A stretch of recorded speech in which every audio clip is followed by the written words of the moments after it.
Everyone, welcome to the Bay Area Content Marketing Meetup. Today, I am so thrilled to have Esther with us. Ester Liquori is the founder of Ghostwriter AI. For some of you know, but some of you may not, that we used to meet in person once a month in the Bay Area. When shelter in place hit, we moved to these Zoom meetings, and Esther found us a couple months ago and very religiously attended a lot of our online meetups from where she is in Italy, which is amazing because I think right now it's 8 p.m. for Esther. And so excited now to have Esther now present to the group. So Esther is going to talk about earning loyalty by targeting audience emotions. And she's founder of a company called Ghostwriter AI. So Esther, thank you so much for being part of our group and talking to our group. Take it away. Thank you, Dennis. Thank you all that are here today. As Dennis said, I come from Italy, so please forgive any kind of mistakes in language, please. And also, yes, now is evening in my country, and that, as a matter of fact, is the best time for me for following meetups because my son is going to sleep, so I'm quiet and I'm free to meeting interesting people as here in the group. So I'm pretty. I'm happy to present here today. And a very quick introduction about me. As perfectly Dennis said, I'm the founder of Ghostwriter AI and CEO of the company. Ghostwriter AI is a company, but we see later, there is a company that analyzes behaviors through different kind of sources to provide customers that are pretty much brands to understand the kind of voice that they can recover from the data. Data hide a lot of things, a lot of precious information, but it's very hard to find if you don't know how to do that. I'm a degree in communication, a lot of experience in business, in communication, mainly marketing and sales activities, and I'm a mom, as I said. So this is a presentation of Ghostwriter. As said, our mission is helping to identify the kind of voice that is better for the brands, so that they can grow the base and the ROI from their marketing activity. What make us unique is, as said, that we analyze multiple sources, so structured and unstructured kind of data with proprietary AI models to provide the behavioral analytics. Some use case that is pretty close to what we are going to discuss today with a practical example from brands. Is profiling kind of activities, so analyzing psychographical, behavioral, and demographical kind of data to identify in target audience the kind of behaviors and topics and interests that people have. And helping doing curation activities, so finding the right kind of news that people love to share because are in their mind, in their interests, and helping who have to deal every day with the editorial calendar, extracting pieces of the news and matching the kind of keywords that people much loves and be involved into.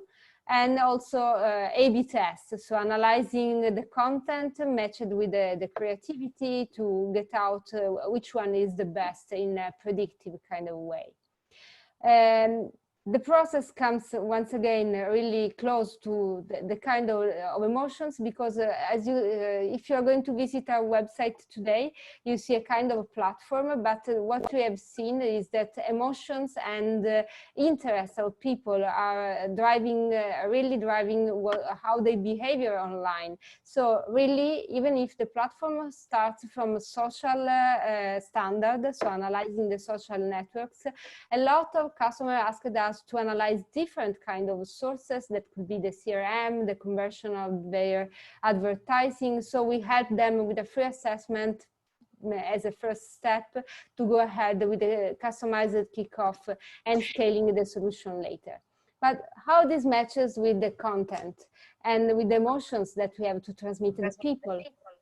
Please, anytime, interrupt me and make a question. I'm not a problem at all. You can take the microphone and I will try to reply directly.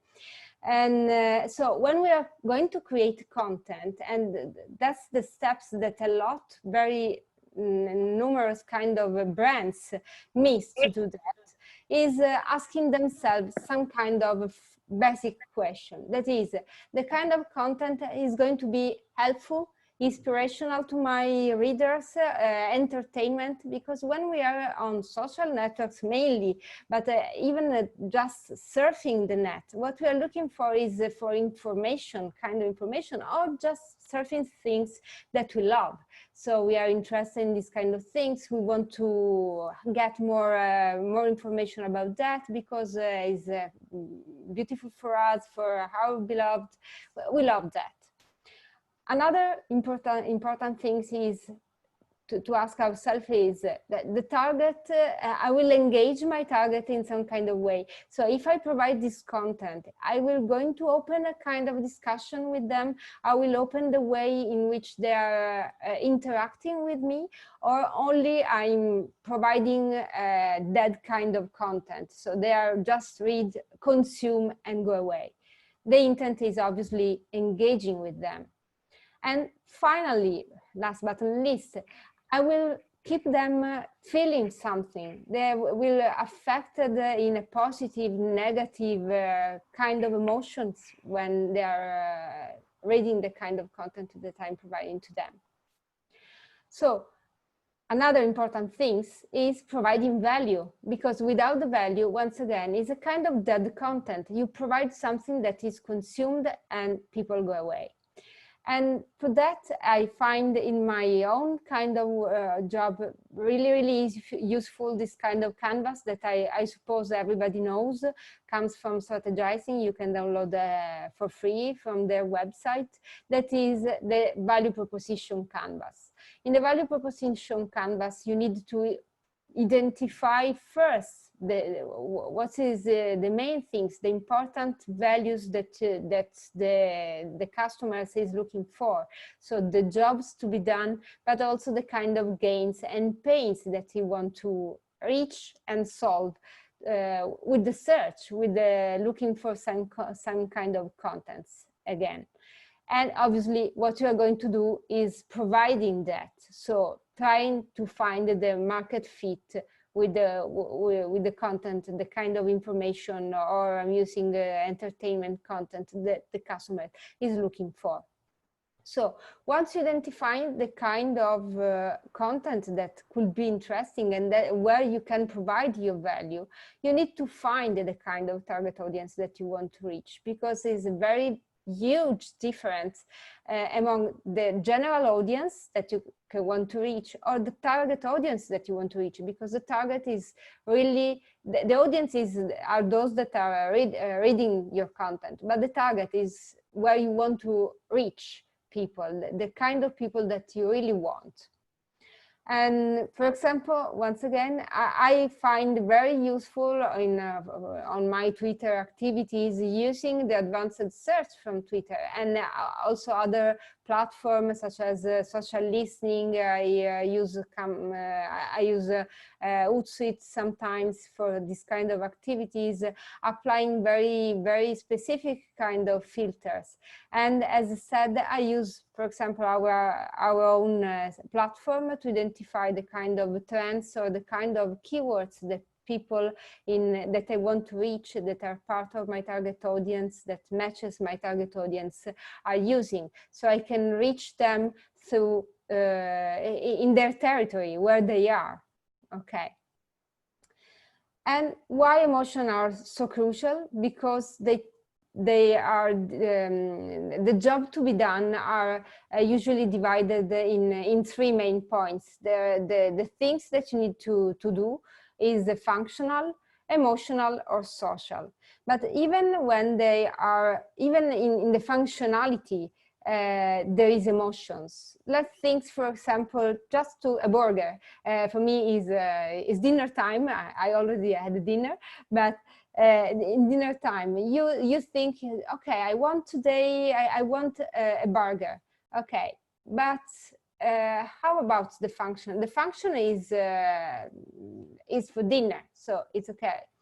But emotions behind is that you, when you read or decide where to go, you start to thinking and seeing and visualizing also the kind of burger that you want, and maybe matching this information in the content provided in advertising or in the website, on the content provided by the restaurant.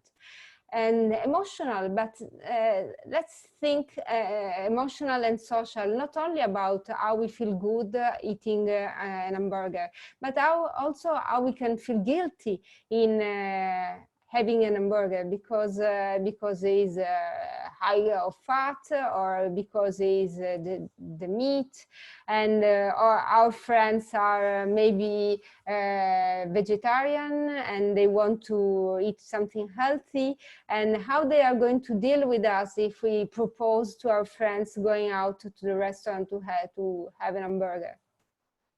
So Plasic, I'm not sure about the pronounce of the name, as find that there is a kind of a wheel of, you know, the color of wheels, but it is a wheel of emotions.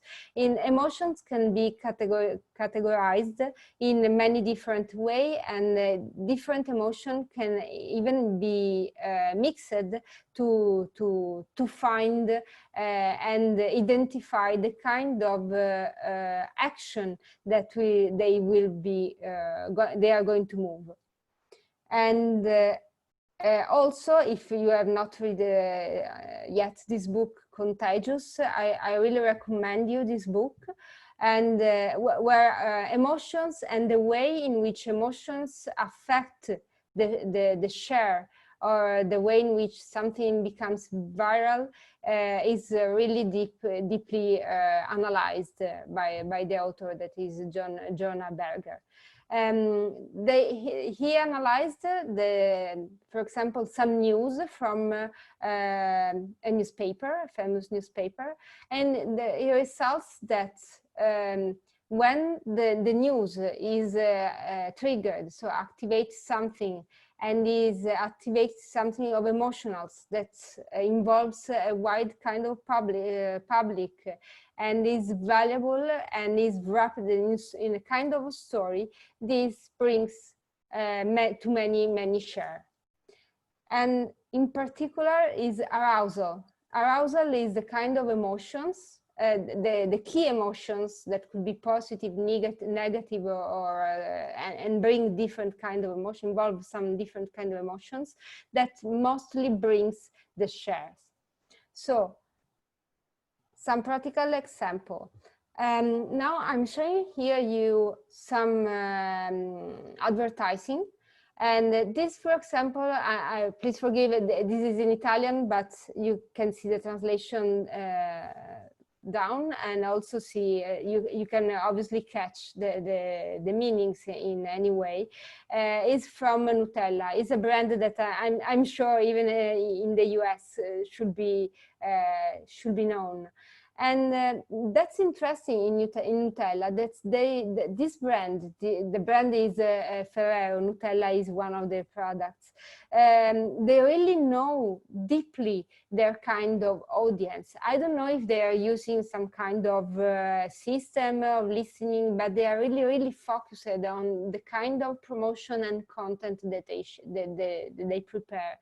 And the people are really involved in what happens in Nutella Facebook page. These are two advertising from the Facebook page. During the lockdown, for example, here in Italy, the mainstream trends in the kind of content that everybody started to share was around baking.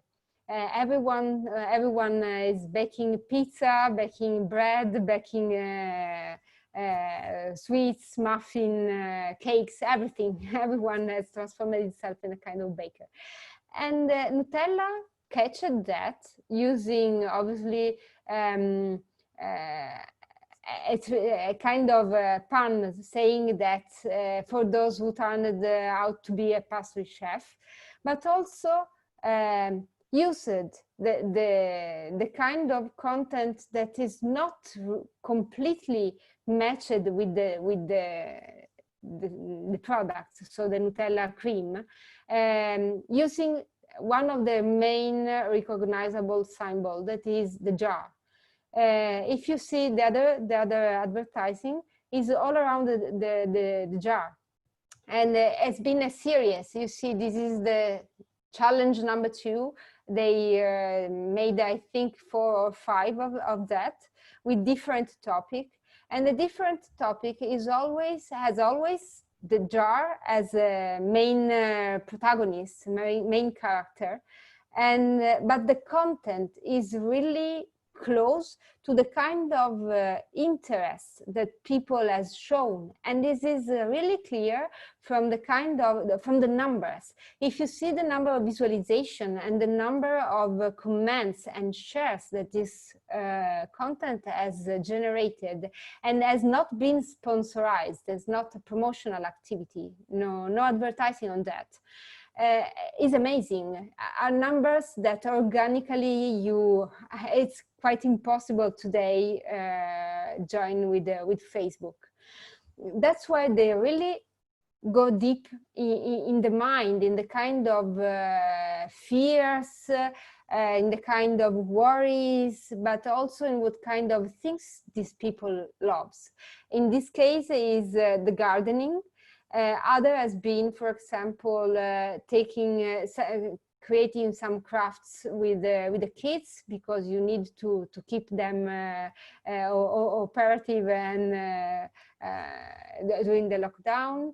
Other has been for other kind of activities, but that's really, really interesting, in my opinion, the kind of results that they get from that.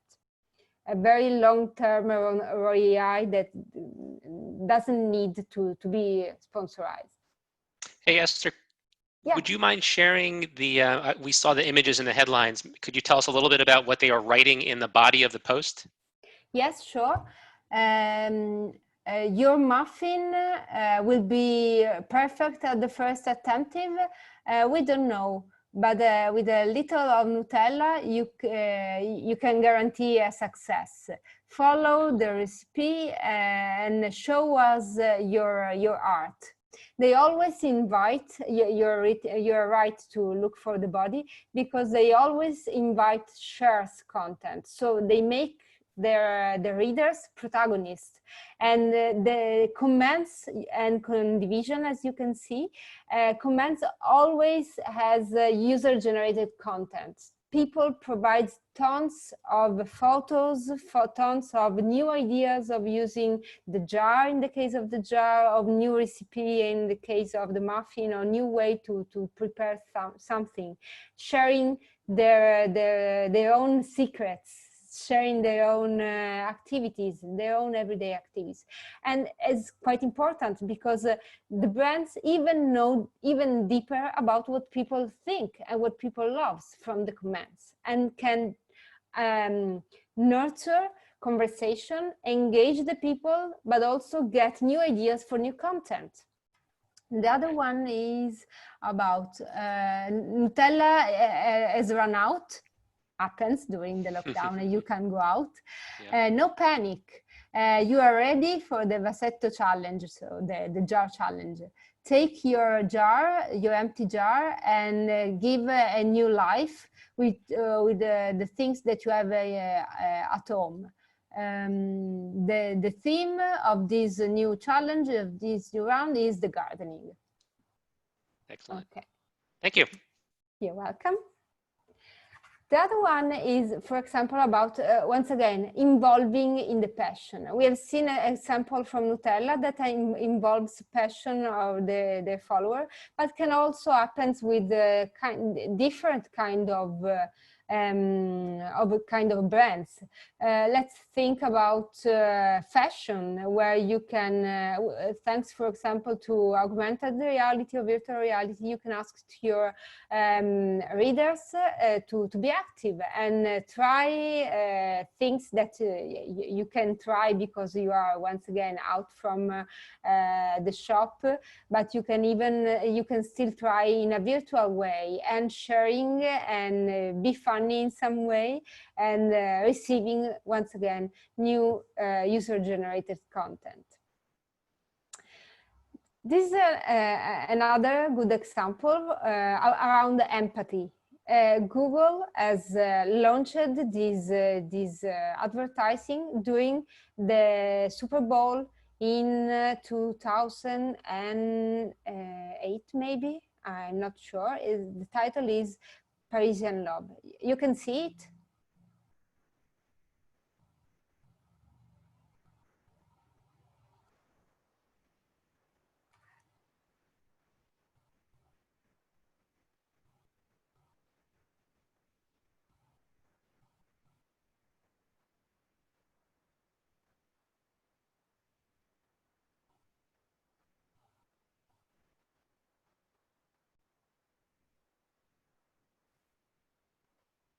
This was in the movie, Esther?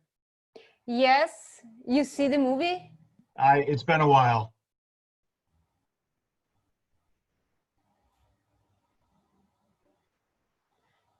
It's finished. Have you seen the movie? I think I saw it. It's probably what, 12 years ago? It could be. Yeah. Could be. Yes. 2008, maybe. What was the name of the movie again? Parisian Love. Parisian Love. Okay. Okay, you can find as Parisian Love. And as I'm not sure if you have seen all the video that's less than 1 minute. You have seen? They have not really said a word about Google, but they just craft a story.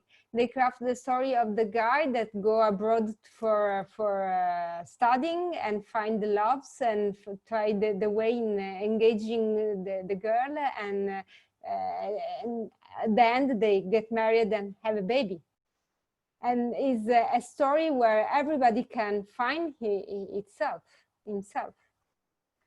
without saying nothing about the company, as a matter of fact. Or once again, sharing and inviting be authentic. So as Coca-Cola did with this other very famous campaign, where they get, once again, an amazing increasing in the sales because just adding the name, and they generated a chase for the bottle with the right name, and sharing about people from people that take photos with the name, or exchange of bottles even inside the families. Everybody, I don't know in the US, but here in Italy it has happened that you can bring for the evening when you are invited a set of Coke with the name of the people that has invited you. It has been really crazy. The way in which there's a spread. Not to forget IKEA.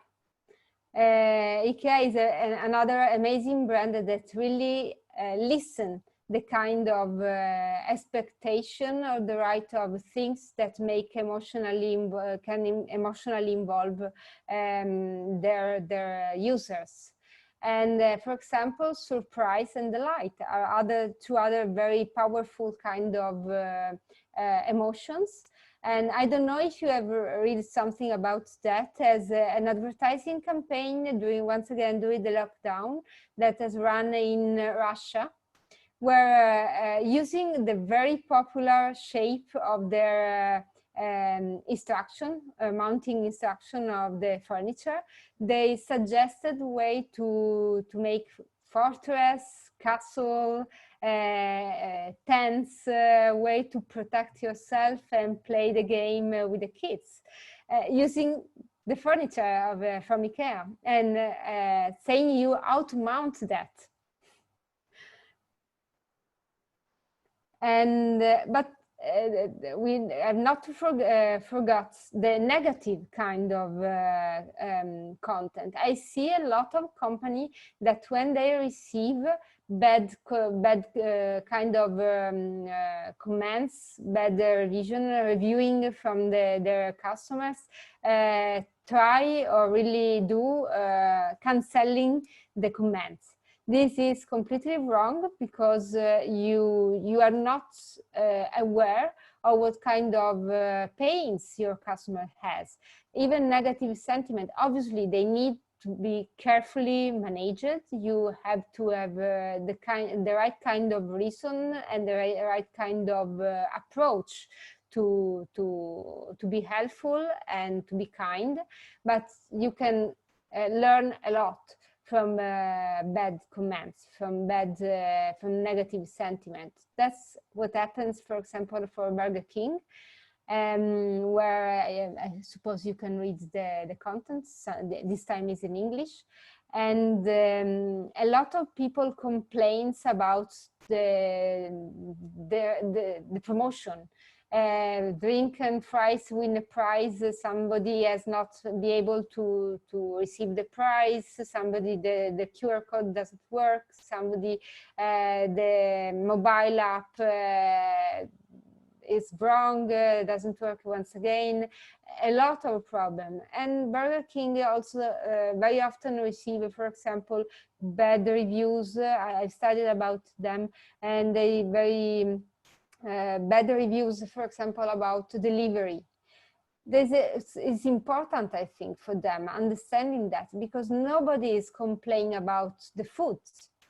Is junking food, is not junking food. The Burger King is making a lot of efforts to bring a kind of products that they say is more healthy, more vegans, more with less reduced fat, etc. And they're going pretty good about that. The people that are agree and love this kind of content, what they complain is the service. So if they want to improve what they are doing to beat the competitors, to beat McDonald's, for example, they don't need to compete about the foods. They need to compete about the service. And it's very important understanding this kind of things if you want to improve the kind of product and service that you are providing to your customers. And also, still negative, but upside down, so used in a positive way, reducing the uncertainty. Uncertainty is that kind of emotions that can stop the customer make the final step, acquire, buying, become your customers. A lot of customers looking for reviews, looking for people that saying how they feel with the company, and reducing the uncertainty, even for big companies such as IKEA, is a very important selling point, because is that things that can turn people in from lead to customers, but also that is able to create the wow effect, the delight things that convince, that our friends from Convince and Convert that use this perfect matching of the sentence are using. So convince and convert the people, removing uncertainty. I try to once again show this very short video. Everyone to know about Place, our new augmented reality app. Built on Apple's new AR kit, you can easily place true to scale 3D models of IKEA furniture in your place. Scan, browse, select, Can you adjust the volume up a little bit, Esther? and place. I said something, Dennis? Oh. Yeah. Oh, the volume on the video is a little bit light. It's light. Low. Okay. Low. Low. Okay. Low. Is better in this way? A little bit. I guess we can just watch along. I don't know how to improve the volume. Okay, that's okay.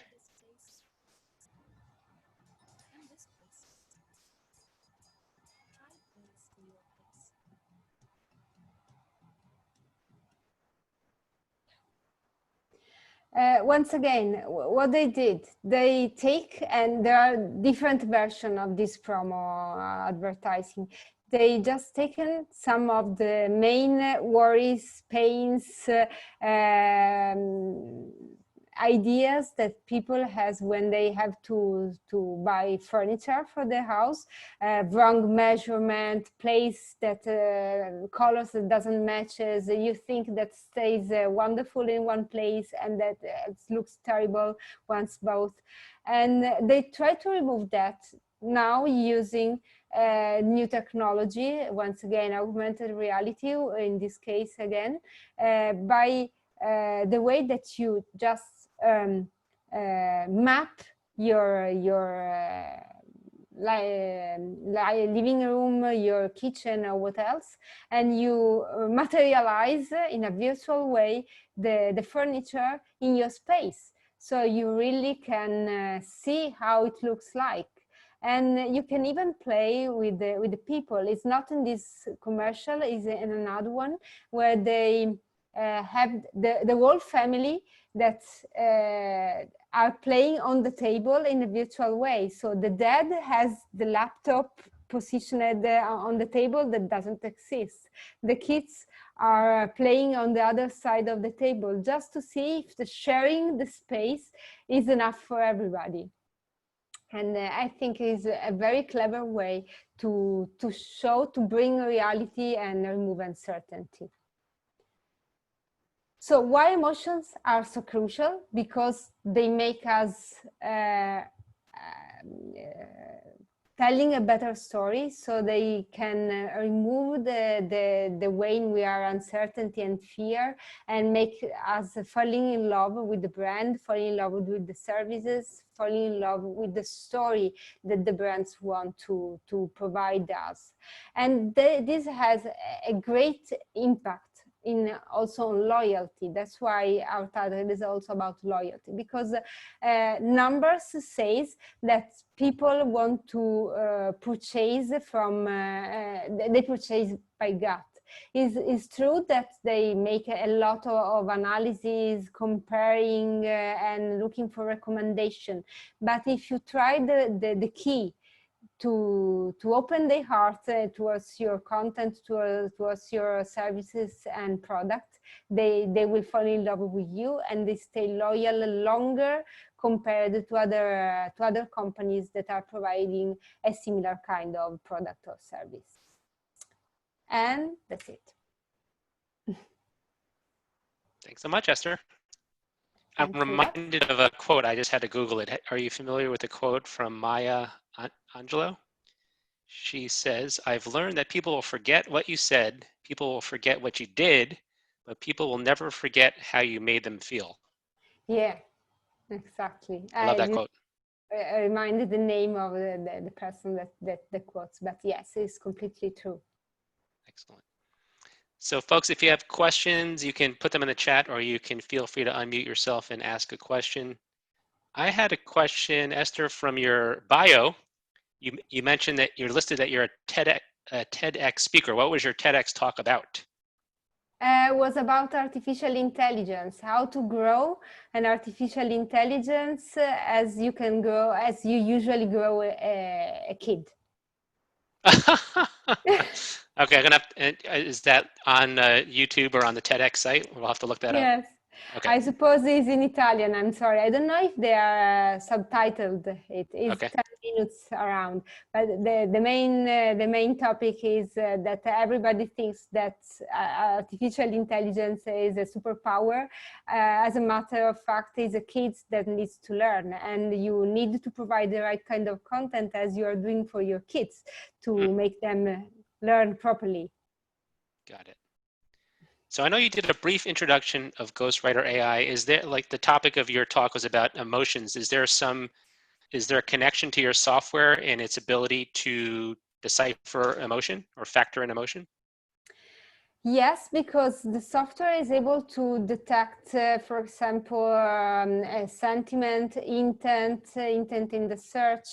once again, and the platform is a really easy way in using the system. The more powerful is when we go together with the customer, analyzing what kind of KPI they have, so that we can use the right kind, grow the algorithms in the right way to let and provide the kind of measurement that it needs to improve. One example is analyzing new market. So you need to listen what emotions or what interests, what kind of trends people are following, and we train the system with the content about that. Or more specific conversion in your AI, for example, for advertising, feeding the system not only with what happens all around on socials, but also with your effective campaign and your conversion data, so that we are able to recommend which kind of content has matched, has worked better with the kind of audience that you want to reach. Got it. Excellent. So obviously you have AI built into your software, but at a more broad level, how do you think marketers should be thinking about incorporating AI into their everyday roles? Yeah, really, AI today is already available on the shelf in many platforms that we are using. Maybe we don't know that we are using AI, but we are. In a stupid example is just Photoshop, for example, when you create and you recreate part of the photos using the content-aware kind of feature. But also when you are just surfing with Amazon that recommends you content instead of another because of you don't know why. That don't know why is AI that has analyzed the behavior of other people that has both something, and maybe it's not directly connected with the kind of things that you are looking for, but the connection is in a more deeper level, because similar chains of purchasing has been successful matching some kind of products instead than other kind of chains. And successful way of using AI is more around understanding what kind of output you want, what kind of improvement you are looking for. Because if you are not clear around what your goals, AI can be totally useless and losing of time, because the algorithms need to be trained with the right kind of sources and information, and are trained and aligned with the results. Otherwise, it's useless. Got it. And yeah, there's AI. I think a presenter once said, if you think of your phone and you look at all the apps on your phone, probably at least half of them are already using AI today. Yes, there are ways in a lot of companies are using AI, for example, in segmentation, classification, and this kind of things have been on the go for a long time. If you are thinking about more deeper kind or intensive kind of usage, such as generating new content, for example, or generating a creativity kind of content, is a completely different kind of job, because big companies that are using AI system to generate content, for example, start from templates, start from standard, and replace in a clever way with AI, analyzing and AI algorithms able to understand the content, replace the words that can be replaced. For example, big newspaper that are using the name of the company, I don't remember, that Wordsmith, maybe something like that, to generate news.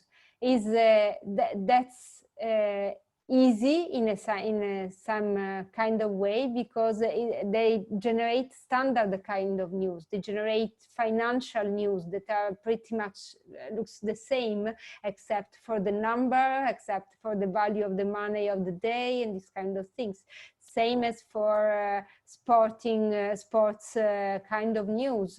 Completely different if you have to create something unique, creativity kind of content that really need to be crafted and think and strategized. In that case, AI can provide you some draft, some sources, intelligent excerpt from other content that you can manage and rearrange in your own way, but is creating a long kind of content, such as a blog post, completely from scratch and ready to go without review, is still really far.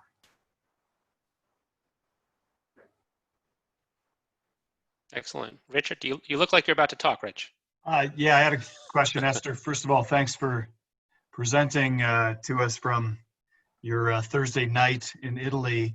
My question is about your customers or your clients for Ghostwriter AI. I'm curious if you've noticed any changes in that clientele, either who they are or what they need your help with before the pandemic versus after the pandemic. Have you seen any deltas there of note? Yes. Both, because before pandemic we were just starting approaching the US market, and coinciding with the pandemic, we go deeper in the US market. I have a wide kind of range of information about that, because I see that before and still now, the younger kind of companies, or smaller ones, so freelancers and startups and companies that have very few numbers in social activities, trying to find the way to work smarter and to work in a different way. Unfortunately for them, is pretty hard using this kind of software, because as said, it needs an amount of numbers of people to study, because the system needs to be trained to give you results. Sure. The biggest one are moving their innovation department, so innovator officers, these kind of things, and to bring new ideas, because they are really constrained from the situation to find new ways. Dramatic, for example, in the retail are I don't know, in big troubles, because obviously their habit is try to attracting people inside the physical shops, and now obviously it's completely transformed. Even if people can go in the shops, the entrance is as contingency, a small amount of people can enter, and these kind of things. So they are trying to look and transform what they are doing in a more digital way. However, the standard kind of e-commerce software usually doesn't provide them the right kind of analytical data that they need. For example, there are some famous retailers, particularly here in Italy, that are a lot of physical shops. They try to transform the physical shop in a kind of webinar, so a presentation with the influencers that shows and presents the clothes and these kind of things, with a kind of live cart that provides you the information about the products that you are looking from the influencer.